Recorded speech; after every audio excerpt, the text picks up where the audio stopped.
여러분, 지금 부동산 시장 장난 아니죠. 그래서 윤석열 정부는요, 일단 부동산 시장에 대한 조치를 하나 내놓았습니다. 쉽게 말하면 대출 규제를 많이 풀어준다는 거예요. 뭐 15억 이상 아파트 무주택자나 1주택자에게 대출도 해준다 하고요. 그것도 내년부터입니다. 내년부터. 그리고 LTV도 50%까지 늘려준다. 이렇게 이야기합니다. 50%까지. 뭐 30%, 뭐 40% 이랬는데 50%까지 늘려준다. 그런데 시장에서 반응은요, 이렇습니다.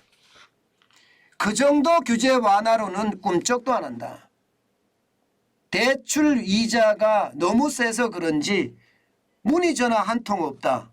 이렇게 이야기하는 데가요, 개포동입니다. 개포동. 개포동. 세방공인중개사 전영준 대표가 이렇게 이야기를 합니다. 개포동에서 이런 이야기가 나온다. 그러면 결국 꿈쩍도 안 한다. 전화 한 통 안 온다. 이 말은요, 시장에 뭐 대책이 아니다. 이렇게 이야기할 수가 있는 겁니다. 이게 잠실적으로 오잖아요. 여기에 대한 말은 더 강해집니다. 문의 전화만 2통, 3통쯤 걸려오고 매수세는 전혀 안 달라붙더라. 이렇게 이야기하는 게 일반적이고요. 내년 초에, 실제 내년 초에 이게 쉽게 말하면 1주택자죠. 1주택자.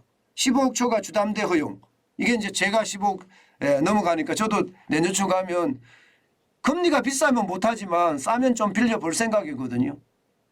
그런데 이렇게 내년 초에 가면 규제가 좀 풀려서 좀 나아질 수 있을지 모르지만 이것도요. 아직 약발은 없다. 아직 약발은 없다. 이게 전체적인 지금 정부의 12.7 부동산 대책이 나오고 나서 시장에 대한 분위기입니다. 게다가 말입니다. 이 무주택자 LTV 50% 해준다. 이것도 말입니다. 무주택자 LTV 50%를 해준다. 이렇게 이야기를 하지만 사실 여러분 보세요. 이게 대출금리가 5.48%입니다. 작지 않죠. 게다가 말입니다. 연소득이 5천만 원이면 이게 이제 일반적인 거예요. 일반적인 거. 연소득이 1억이다. 연소득 1억이면 이 받는 사람은 좀 특별한 사람들이 특별한 사람들. 쉽게 말하면 20대 30대 젊은 층에는 잘 없다. 그리고 이게 대기업을 다니지 않으면 연소득 1억이 되는 경우는 진짜 드물다. 이렇게 이야기할 수 있잖아요.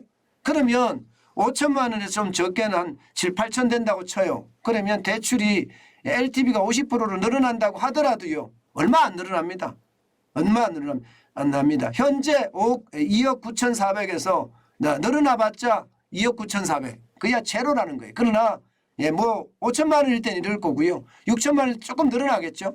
7천만 원일 때 조금 더 늘어나고 5천만 원일 때는 똑같지만 나머지는 조금씩 더 늘어날 수 있다. 이렇게 이야기할 수 있거든요. 그런데 이게 연소득 1억이 된다고 하더라도요.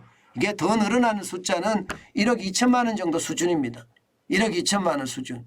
그러니까 주택담보대출의 한도가 1억 2천만 원은 그러니까 일반적인 사람들은 찔끔 늘어나는 거고 1억이 넘는다고 하더라도 그렇게 많이 늘어나지는 않는다. 이렇게 보이는 거죠. 그렇게 되니까 이게 결국은 내년 가서 보자. 지금은 의미 없다. 뭐 이렇게 생각을 하는 겁니다.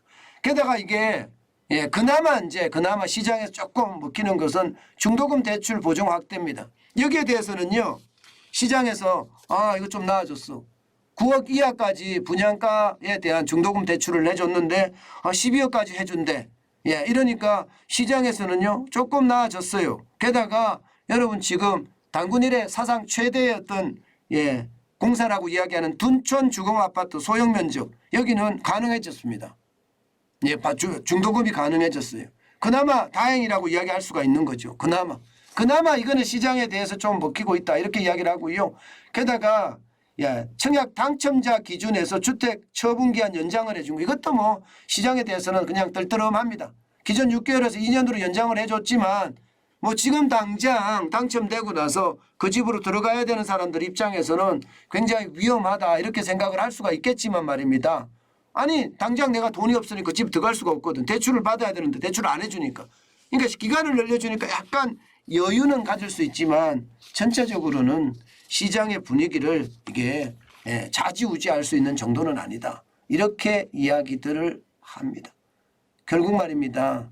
시장은요 아직까지 얼어붙었다. 시장이 다시 이렇게 좀 늘어나려고 하면 무조건 말입니다. 규제 해제를 대폭적으로 해야 된다. 이렇게 시장은 이야기합니다. 오죽했으면 여러분 서울 아파트 매매 수급 지수를 보세요. 지금 10월 넷째 주에 75.4까지 떨어졌습니다. 100이 기준인데 100이 그죠?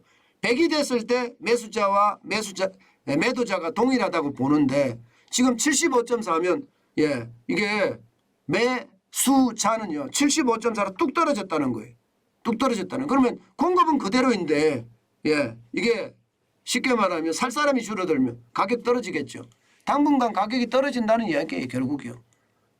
지금 정부는 부동산 시장을 뭐 50% 올랐다가 5% 떨어진 게 떨어진 거냐 이렇게 이야기를 하지만 이거 시장을 그렇게 가볍게 단순하게 시장을 쳐다봐서는 저는 안 된다고 생각합니다. 시장 자체는요 진짜 복잡하고 복합적이고 그야말로 다기하거든요. 복잡다기하다는 게 그만큼 시장은 여러 가지 요소에 의해서 움직입니다. 한번 떨어지기 시작한 시장은요 심리가 깨지잖아요. 붕괴가 되잖아요. 그러면 인정사정 없습니다. 때문에 시장의 어떤 지금 하락이 실제로 20% 30% 특히 30% 가까이 지금 내는 급매매들이 지금 나간다고 이야기하잖아요. 이것은 30% 벌써 떨어진다는 이야기예요. 지금 경제 상태로 계속 간다면 30%가 떨어진 거 이제 소진이 될 거예요. 그래서 소진이 되고 나면 그 다음에는요 경기가 길어질수록 더 떨어지기를 기다릴 겁니다. 더 떨어지기를. 그래서 정부의 대책도요 이게 단순하게 현재만 가지고 판단하지 말고 앞으로 6개월 후, 1년 후를 보고 시장을 판단했으면 좋겠습니다. 지금 시장은요 정부가 대책을 내놨지만 미동도 없다. 이게 지금 시장의 어떤 이야기입니다. 그렇기 때문에 진짜 정부가 연착륙을 바란다면 이게 추가 해제를 해가면서요 시장과 소통하고 교감하는 그런 정책 지금 당장 저는 필요하다 이렇게 생각합니다.